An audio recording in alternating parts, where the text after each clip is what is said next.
Elon Musk has been in the headlines a lot in the last year or so, mostly for various political or Twitter-based reasons. But in recent days, he's actually made them in a way that doesn't conveniently align with the culture wars, and instead reminds us of the pre-political Elon, who for years has been a Cassandra on artificial intelligence and his belief that if not responsibly handled would be a catastrophe for the human race. He made big news this week with a major lawsuit against OpenAI. That's the group that he helped co-found in 2015, which goes far beyond his most recent split with leader Sam Altman and cuts to the heart of debates around AI and its recent rapid development. The lawsuit effectively alleges that Altman and OpenAI have breached the original founding of the mission of the organization by becoming a de facto arm of the Microsoft Corporation and putting profits ahead of the mission originally of open source AI that would be beneficial to humanity. So the lawsuit is worth reading in its entirety, as Elon particularly takes aim at the most recent kerfuffle that involved Altman's brief ouster, and it notes that the board of OpenAI has been cleansed largely of those who believe in their original mission of developing AI for the benefit of humanity. After the purge of the board and the subsequent reinstatement of Altman, Elon alleges that OpenAI has both already achieved artificial general intelligence and has decided to sell the benefits of that to Microsoft, the most valuable technology company in the world. He writes in his lawsuit, quote, "Mr. Altman has handpicked a new board that lacks technical expertise or any substantial background in AI governance, with the previous board had by design," adding, "New board consists of members with more experience in profit-centric enterprises or politics rather than in AI ethics and in governance. They were also reportedly, quote, big fans of Altman," as he says in the lawsuit. It doesn't take a genius to see that Elon is right, since the new board members literally includes the sellout neoliberal economist Larry Summers. Furthermore, Elon points out, quote, "With this restructuring, OpenAI Inc. has abandoned its nonprofit mission of developing AGI for the benefit of humanity broadly,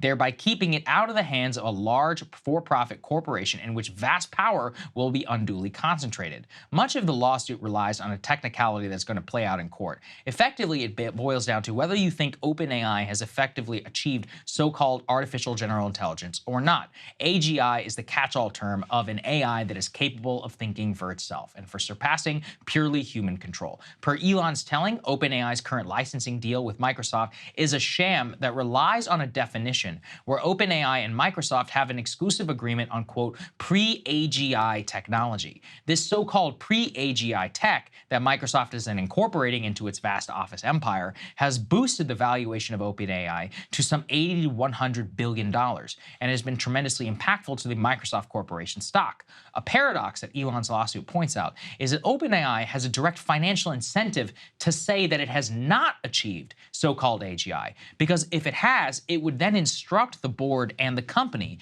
to decide whether to then exit its Microsoft license and instead then ensure the technology is used for the benefit of humanity. This points out the fundamental disconnect within OpenAI itself. It is a structure as both a nonprofit and a for-profit enterprise, where people are getting, on the for-profit side, stupendously rich. So put it in simpler terms, have you ever known a group of people, no matter how well-meaning, who would simply turn off one of the biggest money spigots in the world for some far-off philosophical principles?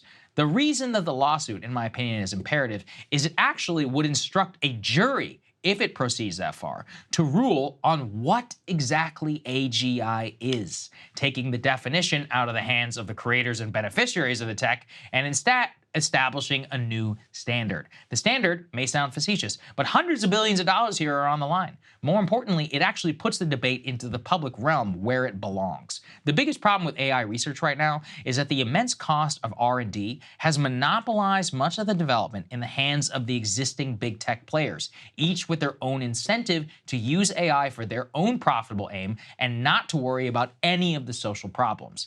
OpenAI, in its founding in 2015, was set up explicitly to avoid this trap, to pursue nonprofit research and to bolster an open source environment which technology startups could then build themselves on top of. Basically, it would concentrate the R&D costs within OpenAI, but then allow potentially millions of businesses to piggyback off of them and to level the playing field against Microsoft, Google, and others. Their since transformation, basically into a for-profit company, has destroyed much of that vision and has set back any dream of an original open source environment. Open source, as I have laid out in a previous monologue on the subject, is, in my opinion, the only way to really solve many of these problems that we have before us on AI. Ideological capture of big tech companies, ruthless pursuit of profit over any sense of responsibility, monopolization, complete lack of transparency, but most important of all is the public say in what is already acknowledged as a world-changing technology. This lawsuit is the first fight in what I hope is a general public awareness of this issue that we have very little time to actually get ahead of. Because if we don't, then the lawsuit and even the discussion around this is moot. Microsoft, Google, Amazon, Facebook, they will just be bigger and stronger than they ever were before. They'll buy their way out of any more scrutiny, leaving us simply to bow to our existing and new overlords. So it's a really interesting lawsuit. Hey guys, obviously I had a lot of thoughts on what Saagar had to say there. So if you want to see my thoughts on this monologue and every other Saagar monologue, make sure you subscribe at breakingpoints.com.